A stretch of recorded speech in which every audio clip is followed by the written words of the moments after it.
Merci d'être sur la télévision Labari pour suivre cette édition. Tout d'abord, les titres. La première session ordinaire 2014 de l'Assemblée nationale est convoquée pour le mardi 4 mars 2014. Une session qui intervient dans un contexte tendu entre la majorité et le pouvoir. Les négociations entre le Niger et les géants du nucléaire français Areva coincent toujours près de 3 mois après leur ouverture. Précision dans ce journal.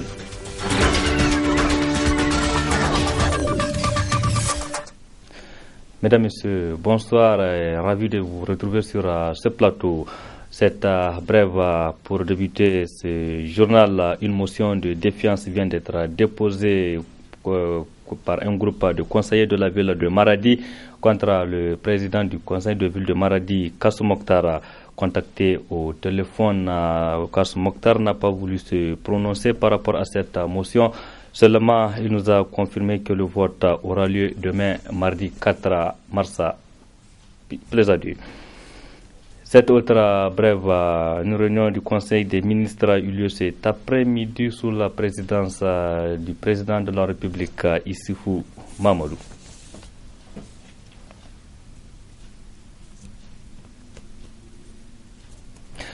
Je l'annonçais dans les titres. Demain s'ouvre la session ordinaire de l'Assemblée nationale au titre de l'année 2014. Une session qui intervient dans un contexte politique tendu entre la majorité et l'opposition. Mieux, un sujet alimente les discussions dans les milieux de la classe politique. C'est bien sûr la probable éviction du président de l'Assemblée nationale, Hama Amadou. Le reportage de Ibrahim Tikere et Halidou Bourema. La session ordinaire de l'Assemblée nationale au titre de l'année 2014 qui débute ce 4 mars, de nombreux analystes projettent un choc entre les différents groupes parlementaires. En attendant le coup d'envoi des hostilités, c'est la sérénité dans le camp des anciens alliés, à savoir le PNDS-Taria et le MANA Africa. Participer comme d'habitude sans aucune surprise, sans aucune innovation à cette session et nous la préparons comme nous avons toujours préparé les sessions. Il n'y a rien de particulier. On ne peut pas empêcher à la rue de parler, on ne peut pas empêcher aux gens de faire leur interprétation et leurs commentaires. En tout cas, à notre niveau, au niveau du groupe parlementaire, on a tenté de préparer cette session, cette rentrée parlementaire comme n'importe quelle rentrée parlementaire. Un point très attendu au cours de cette session ordinaire de l'Assemblée nationale, c'est la probable éviction de Hama Amadou à la présidence de l'Assemblée nationale. Une idée qui prend forme après la sortie médiatique sur RFI du ministre de l'Intérieur, Hassoumi Massaoudou. Hama Amadou est toujours président de l'Assemblée nationale. Oui. Est-ce que vous allez tenter de le faire tomber de son perchoir? Je pense qu'il ne mérite plus d'être président de l'Assemblée après avoir eu des propos séditieux et irresponsables. Donc, je pense que les députés prendront leurs responsabilités le moment venu. Le ministre Hassoumi Massaoudou a lâché la mouvance pour la renaissance du Niger, la MRN, l'a soutenu au cours de sa rentrée politique du 8 février 2014. Pour le parti du président de l'Assemblée nationale, l'on est prêt pour ce vote de défiance. La proposition appartient à l'espèce humaine. Mais le dernier mot appartient à Dieu. Je ne peux pas m'avancer, freiner. De toute façon, les gens parlent, mais nous, on n'a rien vu. Ils ont dit ça depuis longtemps. Est-ce qu'ils ont même des signatures? De toute façon, c'est des choses banales. Il y a beaucoup de choses que la population attend de ce régime-là. L'ordre du jour d'une session, il est arrêté entre le gouvernement et l'Assemblée nationale. Et les députés, donc aussi bien individuellement qu'au niveau de leur groupe parlementaire, ne traiteront que les questions qui vont être soumises à leur appréciation dans cet ordre du jour arrêté d'un commun accord. Et parler d'une éventuelle éviction du président de l'Assemblée nationale, je crois que, comme vous le savez, vous et moi, s'il faut se fier à ce qui se dit dans les rues et dans les journaux, il serait fort à parier que la stabilité ne soit pas à l'ordre du jour. Donc nous réservons où nous respectons le droit à tous ceux qui pensent que tel ou tel événement allait advenir, mais nous estimons que le mieux serait pour le Nigérien d'abord d'attendre à ce que la session s'ouvre et qu'il voit quelles sont les questions qui sont inscrites à l'ordre du jour, et ensuite de souhaiter que le meilleur intervienne pour le Niger. Il n'est pas bien, en tout cas j'estime, de spéculer surtout sur des questions de si grande importance. Mais pourtant, le ministre de l'Intérieur l'a dit sur les FI. Oui, le ministre de l'Intérieur a juste dit une chose qui est vraie, c'est-à-dire que c'est aux députés de prendre la décision qu'il faut prendre par rapport à cette question. Il n'a pas dit que ça va arriver ou qu'ils ont décidé que ça arrive. Débarqué ou pas le président de l'Assemblée nationale de son perchoir, les Nigériens attendent des députés un travail qui ne saurait être entaché de calculs politiciens, mais pour l'intérêt général de filles et fils de ce pays. C'est toujours le flou total autour des négociations entre l'État du Niger et le groupe Areva. Une situation qui amène les Nigériens à se poser 1001 questions sur les tenants et aboutissants du bras de fer entre le Niger et le géant du nucléaire français sur relativement donc le code minier de 2006. C'est un sujet qui a intéressé Adam Ousmana et Aboubakar Souley. Il n'est jamais de trop évoquer les négociations en cours entre l'État du Niger et le groupe nucléaire français Areva. Des négociations qui sont dans leur 3e mois suite à l'expiration du contrat minier liant les deux parties en fin décembre 2013. Deux sources bien informées, l'application du code minier 2006 constituerait la principale pompe de discorde entre les deux partenaires. Aujourd'hui, Areva, il faut que l'État tienne. Tout d'abord, une chose est sûre. Même dans le cas où le Niger accepte d'avoir 50%, d'une part, et d'autre part, Areva doit se venger de l'autre côté. C'est quoi se venger? Elle va faire des commandes de pièces NC non conformes. Elle va commander des vieux engins. Nous avons l'habitude de travailler avec de vieux engins au nom de nos engins tout neufs. C'est au niveau des commandes de matériel qu'elle doit se venger.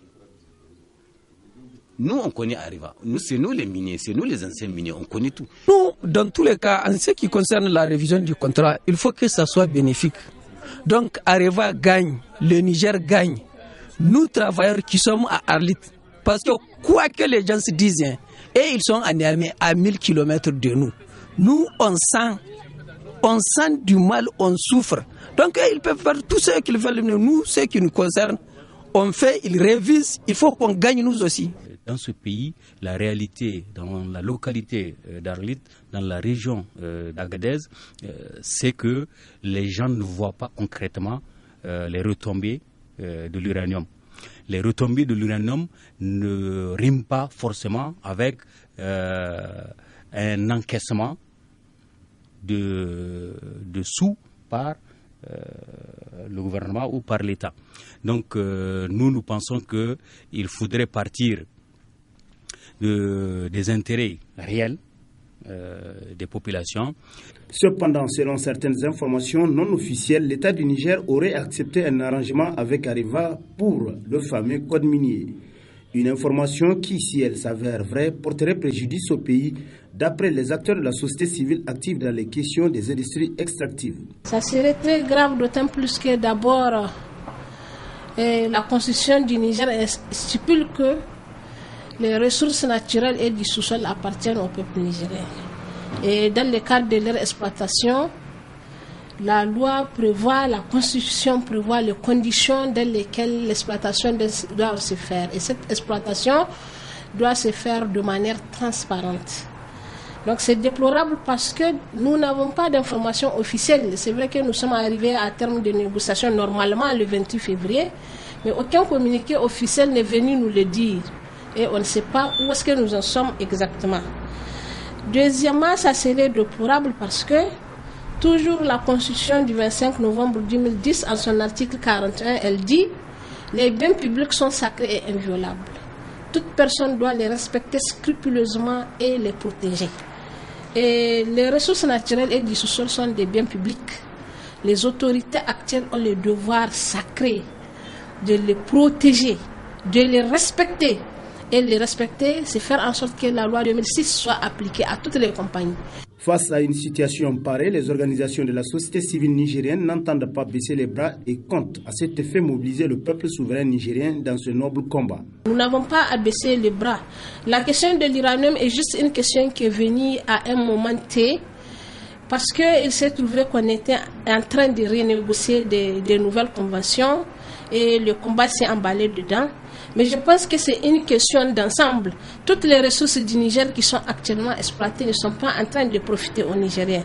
Donc je pense que le combat ne va pas s'estomper. Au contraire, nous sommes en train de nous organiser et de nous réorganiser pour voir comment est-ce que ces questions peuvent être prises en compte dans leur entièreté et comment faire en sorte que les Nigériens de leur ensemble puissent comprendre les enjeux et que tous ensemble nous puissions nous lever comme un seul homme pour faire en sorte que la loi soit protégée, pour faire en sorte que la loi soit appliquée. Parce que nous ne demandons que cela, que la loi soit appliquée dans sa stricte rigueur et que tout le peuple nigérien puisse profiter.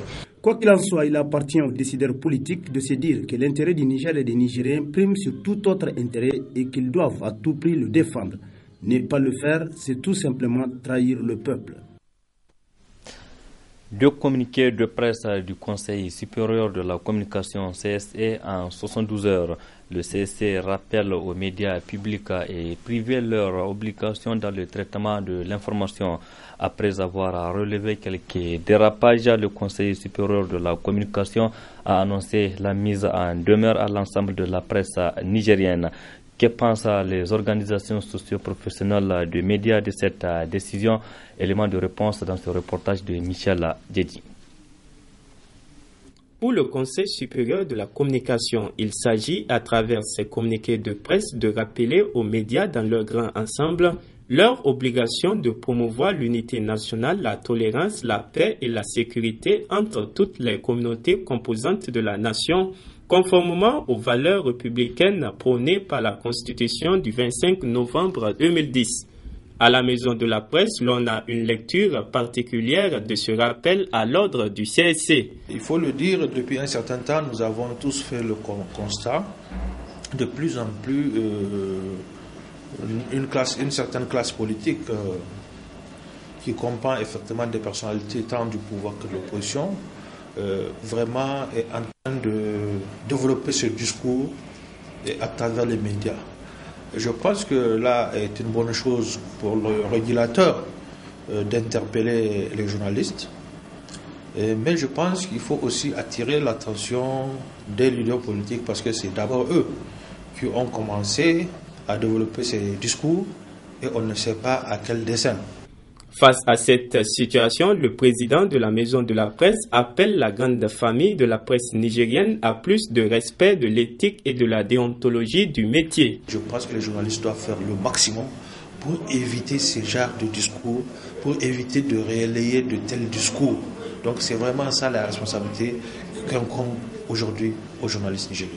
Le Conseil supérieur de la communication annonce de son côté, dans son communiqué de presse en date du 3 mars 2014, qu'il s'est saisi d'office et la procédure conséquente est engagée conformément à la loi concernant le journal Troisième œil. Il y a seulement 72 heures auparavant, cette instance de régulation a mis en demeure tous les médias publics et privés et les correspondants des médias étrangers de cesser la diffusion ou la publication de tout propos à caractère ethnocentriste et régionaliste. Faute de quoi, le CSC prévient qu'il sera dans l'obligation de prendre à l'encontre des contrevenants les sanctions prévues par la réglementation en vigueur. Direction Agadez à présent. Le festival de l'Aïr tenu récemment à Iferouane dans la région d'Agadez est une occasion mise à profit par les services d'état civil pour établir des faits civils ou des pièces d'état civil à la population du département d'Iferouane et environnant. Il s'agit pour les organisateurs à travers cet acte de reconstituer les pièces d'état civil en organisant une audience foraine. Reportage. La détention des pièces d'identité, précisément carte, acte de naissance, nationalité et autres, est un droit pour tous citoyens et les populations des zones reculées de la partie nord du pays l'ont compris. En témoigne ce déplacement massif de ces personnes sans pièces d'identité sur ce site de l'audience foraine couplé aux cartes d'identité et la plastification. En quelques heures seulement, Halima quitte le site satisfaite avec son jugement supplétif en main. Je suis venue pour prendre mon acte de naissance. Avant, je l'avais, mais je l'ai égaré. Dieu merci. J'ai renouvelé mon acte de naissance en un laps de temps et sans grande difficulté. Avant, pour avoir une pièce d'identité, il faut se déplacer jusqu'à Arlit. C'est très compliqué et c'est fatigant avec les va-et-vient. Vraiment, aujourd'hui, on ne peut que se réjouir, car on nous a facilité la tâche. En initiant cette opération, deux objectifs sont visés. D'abord, établir des pièces d'identité à ceux qui n'en ont pas, et puis reconstituer les cartes et pièces d'identité des personnes qui ont égaré le leur pendant la rébellion. Et pour assurer ces services, une équipe composée des juges, des agents de l'état civil, des représentants de la chefferie traditionnelle, de la police, le tout sur la supervision des responsables régionaux et départementaux de l'état civil. C'est une activité que nous sommes en train de faire pour aller vers la population nomade qui toujours fuit les services de l'État. C'est un service qui va tout droit vers la population. La population elle-même, c'est ce qu'elle apprécie. Ils viennent et ils s'alignent normalement pour avoir ces pièces-là. Quand vous regardez, et vous allez voir c'est des queues que les gens font pour avoir les actes de naissance. Pour les zones reculées, là, s'il s'agit de la commune de Différon, Chimia et Gougaram Danet, ils vont à Arlit établir des actes de naissance. En ce qui concerne Tabelot, Dabaga, Ingal, Adarbisnet, ils vont à Chiro. C'est les femmes qui viennent chercher les cartes en quantité. L'engouement qu'a suscité cette audience foraine couplée aux cartes d'identité réconforte le ministre de la Justice. Cette justice foraine a permis de délivrer des milliers et des milliers d'actes d'état civil et dans un pays qui en a tant besoin. Voilà, à mon avis, ceux dont la justice peut profiter à l'occasion de ces rencontres annuelles pour joindre l'utile à l'agréable, donc donner une identité aux gens et renforcer l'état civil dans ce pays, puisque vous le savez déjà, nous sommes engagés, pour ainsi dire, dans un processus de biométrie à l'occasion des élections prochaines. Tout ceci contribue à l'évidence à faciliter en amont la tâche à l'ensemble de ce processus. Cette opération est la troisième du genre au Niger et la première dans la partie nord du pays. Les organisateurs se réjouissent de l'intérêt qu'accordent les populations du département d'Iférouane et celles des localités environnantes et surtout leur parfaite collaboration. La section lycée et collège de la région de Niamey a rendu public ce matin une déclaration. Au centre de cette déclaration, la situation sociopolitique et académique du Niger. Le résumé de cette déclaration avec Asmana China et Omar Moussa. La section lycée et collège de la région de Niamey a d'abord déploré les conditions d'études des scolaires de la dite région et la situation de l'école nigérienne en général. La section lycée et collège constate avec amertume et consternation que chaque année ces militants et militantes sont exposés aux incendies des classes en paillotte. Conséquence logique de manque de clôture pour la plupart des écoles et pour d'autres le manque de gardiens. Cette situation exige aux autorités à tous les niveaux la suppression rapide et progressiste des classes en paillotte pendant que l'argent est investi ailleurs. Les enfants du pays manquent de tables-bancs, de tableaux à chevalet, des salles d'informatique, des bibliothèques, des latrines, de l'électrification, des classes en matériaux définitifs, alors que les enfants des hauts sont les plus aisés. Gaspillent notre argent dans les restos et cosmétiques. À cette situation désastreuse que vivent les scolaires s'ajoute la grève des enseignants qui ne sont pas mis dans leurs droits. De quelle école de qualité parle-t-on? De quelle année d'éducation parle le Premier ministre? De quelle gratuité de l'école parle le président de la République du Niger?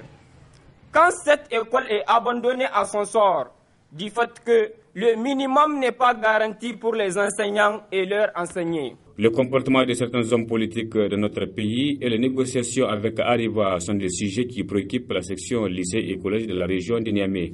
La section lycée et collège fustige le comportement arrogant, indigne de certains hommes politiques, voués à entamer la stabilité de notre pays et à nous faire vivre. Le carnage centrafricain à travers leurs discours ethno-régionalistes et propos de bas étage. C'est le lieu de lancer un appel pressant à la jeunesse nigérienne en particulier et au peuple nigérien en général de rester insensible à de tels discours. Par ailleurs, la section lycée et collège condamne et fustige le comportement irrespectueux et arrogant de Arriva vis-à-vis du peuple nigérien. De ce fait, nous interpellons le gouvernement du Niger de prendre toutes les mesures qui s'imposent pour faire profiter aux Nigériens les revenus de leurs ressources naturelles en appliquant la loi du Code minier 2006. La section lycée et collège de la région de Niamey informe l'opinion nationale à travers cette déclaration du dépôt de sa plateforme revendicative auprès des autorités dont elle exige la résolution sur un ultimatum d'une semaine. Des problèmes inscrits dans cette plateforme revendicative.